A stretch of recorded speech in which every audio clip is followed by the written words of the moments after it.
வெற்றிவேல் முருகனுக்கு அரோகரா.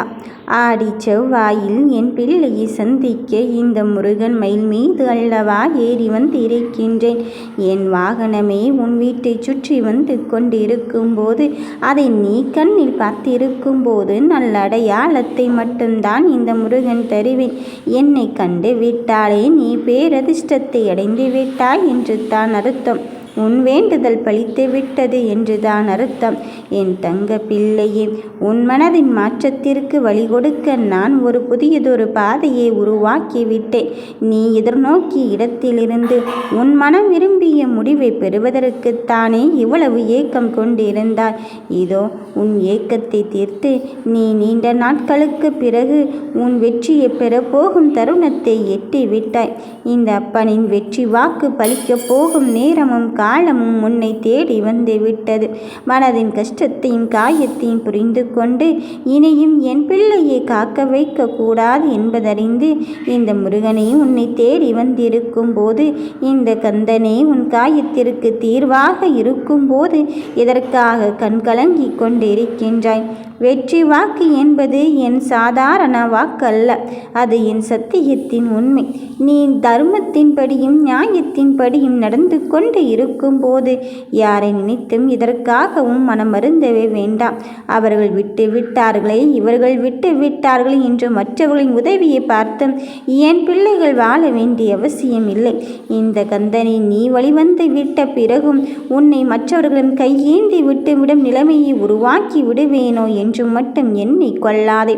உன் மனதின் நிலை அறிந்துவிட்டும் புரிந்துவிட்டும் இனியும் உன்னை நான் அங்கு கையில் ஏந்தாமல் விட்டு விட்டால் என்னை அப்பன் என்று அழைத்ததற்கு அர்த்தமே இருக்காது என்பதை உணர்ந்து கொண்டுதான் உன்னை பார்க்க ஓடோடி வந்து இருக்கின்றேன். நீ எதிர்பார்த்த முடிவு, நீ உன்னுடைய முடிவை சொல்லிவிட்டு பதிலுக்காக கலக்கத்தோடு இருக்கின்றாய். கவலை இதற்கு. இந்த கந்தன் உன்னருகில் இருந்து கொண்டு இருக்க போகும்போது உன் வெற்றியை தருவதற்குத்தான் நான் இருந்து கொண்டு இருக்கின்றேன். உன் மனதில் பட்ட கஷ்டம் காயம் இனி உனக்கு கிடையாது. இந்த வேலுண்டு வினையில்லை என்பது போல இந்த வேலவனே உன்னை தேடி வந்திருக்கும் போது, உன் சந்தோஷத்தின் தருணத்தை உனக்காக தர வந்திருக்கும் போது உன் மனதிலே எந்த கலக்கத்தையும் நீ வைத்து கொள்ளாதே. நான் உன்னிடம் சொல்வது ஒன்றே ஒன்றுதான். எந்த விஷயம் நடந்து கொண்டிருந்தாலும், எந்த விஷயம் வருவது என்றாலும் என் உத்தரவின்றி உன்னிடத்தில் வந்து சேராது. அப்படி இருக்கும்போது உன் பாரத்தை நான் சுமக்க தயாராகிவிட்டேன். உன் பெரும் பாரத்தை பாரம் என்று நினைத்து விட்டால்தான் உன்னால் அதை சுமப்பதற்கு அங்கு கஷ்டமாக இருக்கும். தருவது யாரென்று நினைத்திருக்கின்றாய்? இந்த முருகனாக இருக்க போகும்போது இங்கு வருகின்ற வழிகள் எல்லாம் உனக்கு காணாமல் தான் போக போகிறது. எந்த ஒன்றிற்கு என் பிள்ளைகள் இவ்வளவு ஏக்கம் கொண்டிருந்தார்களோ அந்த ஏக்கத்தை தீர்த்து வைத்து உன் மனதில் பட்ட வழிக்கெல்லாம் கைமேலே பலனை தருவதற்குத்தான் இந்த குமரன் நான் வந்து இருக்கின்றேன். என் தங்கமே, கைக்கு எட்டிய தூரத்தில் தானே உனக்கு வேண்டியதை நான் வைத்திருக்கின்றேன். அதை பார்ப்பதை விட்டுவிட்டு நீ உன் கண்களை அங்கும் இங்குமே அலைப்பாய வைத்து கொண்டு இருக்கின்றாயே. மற்றதை எதற்காக தேடிக்கொண்டு இருக்கின்றாய்? மனமுருகி கேட்டதை உன் கரத்தை பற்றி நான் தர வந்து இருக்கும் போது நீ அதை விட்டு விடாதே. உன் வெற்றியை நோக்கி நீ சென்று கொண்டு இருக்கும் வேளையிலே பல தடைகள் வந்து கொண்டு இருக்கலாம். உன் மனம் மாறுவதற்கான சில வழிகளும் உன் மனதில் தோன்றிக்கொண்டு இருக்கலாம். இந்த பயணம் நன்றாக இல்லையே, இது நமக்கானது இல்லையே, கஷ்டமும் சோதனை வருகிறது என்ற உடனே நீ எல்லாம் முடிந்து விட்டது, அவ்வளவுதான், என் பாதை இது இல்லை என்று நீயாகவே தீர்மானித்து விடாதே. என் கண்ணின் மணியை, உன் பாதை இதுதான். நான் எப்படி சொல்கிறேன் தெரியுமா? உன் வாழ்க்கையில் கஷ்டத்தை, கவலையை, சோதனையை, ரணத்தை அனுபவித்து கொண்டிருக்கின்றாய் என்றால் நீ உனக்கான பாதையை தேர்ந்தெடுத்திருக்கின்றாய் என்று தான் அர்த்தம். ஒன்றுமே நடக்கவில்லை, ஒரு சுவாரஸ்யத்திற்கும் வழி இல்லை என்றால் உனக்கு முன்னால் யாரோ ஒருவர் சென்று கொண்டு உன் பாதையே அல்ல, அது அவருடைய பாதையை அவர் தெளிவுபடுத்தி சென்று கொண்டு இருக்கின்றார் என்றுதான் அர்த்தம். அதை முதலில் மனதில் நிலைப்படுத்திக்கொள். நான் தனிமையோடு இருக்கின்றேன், தனிமையின் போராட்டத்தோடு சென்று கொண்டு இருக்கின்றேன் என்று நினைக்க வேண்டாம். அதற்கு மாறாக இந்த கந்தன் நமக்கு முதல் பரிசை தருவதற்குத்தான் இப்படியெல்லாம் நம்மை அங்கு கலங்கடித்து கொண்டு இருக்கின்றான். அதனால்தான் தனிமையோடு நாம் நடந்து கொண்டு இருக்கின்றோம். இறுதியில் ஜெயிப்பது யாராவது ஒருவராக இருக்கும்போது அந்த ஒருவரை நீயாகத்தான் இருக்கப் போகிறாய் என்று சொல்வதற்கு வந்திருக்கும் போது நாம் அந்த போராட்டத்தை ஏற்றுக்கொண்டு தான் ஆக வேண்டும் என்பதில் உறுதியாக இரு. ஒன்றை எதிர்பார்ப்பதை விட அதை எதிர்நீச்சல் போற்று உனக்கான போராட்டத்தை கையெழுத்துக்கொள் என் பிள்ளையே. அந்த கையில் எடுக்கும் பிரச்சனையானது உன்னை அப்படியே விட்டுவிட்டு செல்வதற்காக வரவில்லை. உன் மனதின் காயத்தை நான் தாங்கிக் கொள்ள வந்திருக்கும் போது இந்த முருகனை உன்னிடத்தில் தான் இருந்து கொண்டு இருக்கின்றான் என்பதை நீ மட்டும் உணர்ந்து கொள்ளவில்லை என்றால் உன் தடைகளை நீ அகற்றிவிட முடியாது. நான் சந்தோஷத்தின் பாதையில் தான் உன்னை வழிவரச் செய்து கொண்டு இருக்கின்றேன். இங்கு கண்ணீரும் கவலையும் உனக்கு கிடையாது. வேண்டியதை வேண்டியவாறே கொடுப்பதற்கு வேண்டும் வரத்தோடு இந்த முருகன் நான் வந்து இருக்கும் போது உன் மனதின் கவலைகளை நீ நிலையாக வைத்து கொள்ளாதே. இந்த நிலை இப்படியே மாறிவிடுமோ, இந்த நிலை இப்படியே ஆகிவிடுமோ என்று எண்ணி விடாதே. இந்த நிலையையும் தாண்டி உன் வெற்றிக்கான பயணத்தில் நான் உன்னோடு பயணித்து கொண்டு இருக்கின்றேன் என்பதை மட்டும் உணர்ந்து கொள் என் தங்கமே. உன்னுடைய சொல்லும் செயலும் உன்னை சுற்றி இருக்கின்ற அந்த லட்சியத்தை பற்றி தான் இருந்து கொண்டு இருக்கும் போகும்போது எந்த நினைவுகளை பற்றி நீ கவலைப்பட்டாயோ அதையே நான் உனக்கு சாதகமாக மாற்றி தருவதற்குத்தானே இந்த கந்தன் வந்திருக்கின்றேன்.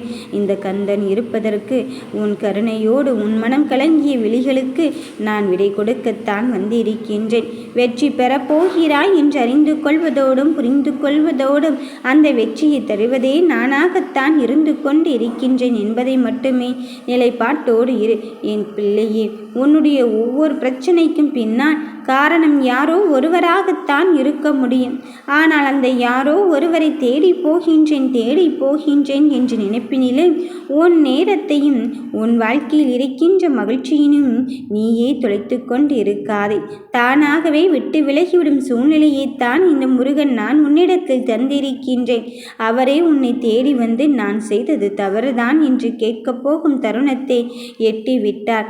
எந்த நிலையிலும் இனி என் பிள்ளைகள் அங்கு நடிக்கவே இல்லை என்பதை உணர்த்தத்தான் போகிறேன். ஏனென்றால் நீ யாரிடம் பேசினாலும் எப்படி பேசினாலும் உன் அன்பை நிலையாக வைத்து கொண்டு தான் பேசிக்கொண்டு இருக்கின்றாய். அவர்களுக்கு எந்த துரோகமும் எந்த விஷயத்திலும் நடந்துவிடக் கூடாது என்று பொறுமையாக பார்த்து செய்து கொண்டு இருக்கும்போது அந்த புண்ணிய காலத்தின் விதியும் இப்பொழுது உன்னை வந்து சேர்ந்துவிட்டது. இனி வருகின்ற சோதனையும் சாதனையும் தாண்டி சரித்திரமாக படைக்கும் நேரத்தையும் காலத்தையும் நெருங்கிவிட்டாய். கவலையை விடு. எத்துணை வெற்றியை கண்ட உனக்கு இந்த பிரச்சனையில் இருந்து மீண்டு உனக்கான முருகன் உன்னை வழிநடத்தத்தான் வந்திருக்கின்றேன் என்பதை மட்டும் உணர்ந்து கொள். வருகின்றதில் இருந்து உன்னை மீட்டெடுக்க என்ன செய்ய போகிறானோ என்று எண்ணிக்கொள்ளாதே. நொடி பொழுதில் உனக்கான மாற்றத்தை கொண்டு உன்னை அதிசயத்தில் மிதக்க வைக்கத்தான் செய்ய போகிறேன் என் தங்க பிள்ளையே. உன்னை சுற்றி எந்த உறவுகள் இருந்து கொண்டாலும் இல்லாவிட்டாலும் இவர் இருந்தால் என் வாழ்க்கை இன்னும் அழகாக மாறும் என்று சொல்லி கொண்டிருந்தாய். என்னிடம் முறையிட்டு கொண்டிருந்தாய். அப்படிப்பட்ட உறவைத்தான் இப்பொழுது உன்னிடம் நான் சேர்ப்பதற்காக வந்து இருக்கின்றேன். நீ நினைத்ததும் நினைக்கப் போவதையும் நடப்பதும் நடக்கப் போவதையும் பார்த்து இனி அச்சப்படவே வேண்டாம். எல்லாம் விதிப்படி தானாகத்தான் நல்லபடியாகத்தான் நடந்து கொண்டு இருக்கின்றது என்பதில் எந்த மாற்று கருத்தும் கிடையாது. உன் சந்தோஷத்திற்கு நானே உன்னை தேடி வந்திருக்கும் போது, உன் வழித்துணைக்கு நானே உன் கரம் பற்றி இருக்கும் போது யாரும் இல்லை என்று கலங்க வேண்டாம். ஆடுவோர் ஆட்டமெல்லாம் ஆடிவிட்டு போகட்டும்.